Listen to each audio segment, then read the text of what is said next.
เราจะมาแก้ต่อข้อที่3เนาะจงคิดไล่ลวงยาวของเงาหูกจ่วยของหน่วยโลกที่ถึกตะเวนเยียงใส่เส้นผ่ากลางของตะเวนเกือบเท่า109เทื่อเส้นผ่ากลางของหน่วยโลกและตะเวนอยู่ห่างจากกันประมาณ15 คูณ 10 กำลัง 4 กิโลเมตรนับจากเม็ดใจกลางของพวกเขา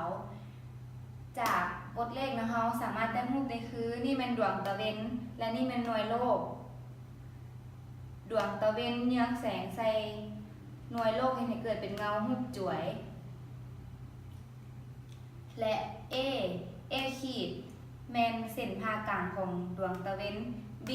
ขีดแมนเส้นผ่ากลางของหน่วยโลกและเพิ่นให้ซอก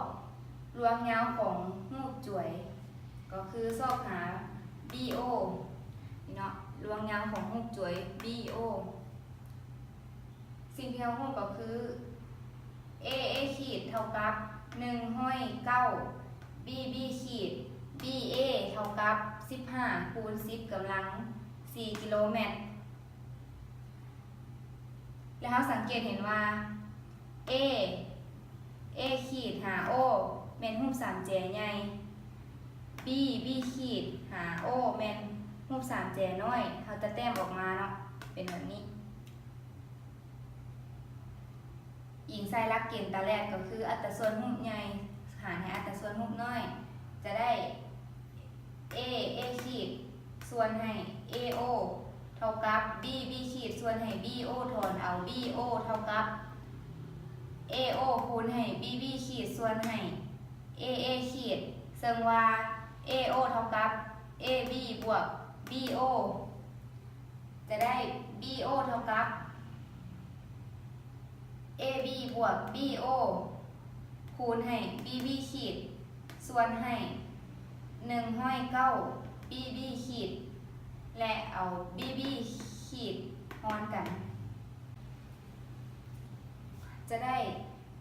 109 BO เท่ากับ AB บวก BO และง่าย BO จากบวกมาเป็นลบจะได้และเท่ากับ109 BO ลบให้ BO เท่ากับ AB จะเท่ากับ108 BO เท่ากับ15 คูณ 10 กำลัง 4ถอน BO เท่ากับ15 คูณ 10 กำลัง 4ส่วนให้108เท่ากับ13 คูณ 10 กำลังลบ2คูณให้10 กำลัง 4ฉะนั้น BO เท่ากับ1,300 กิโลเมตร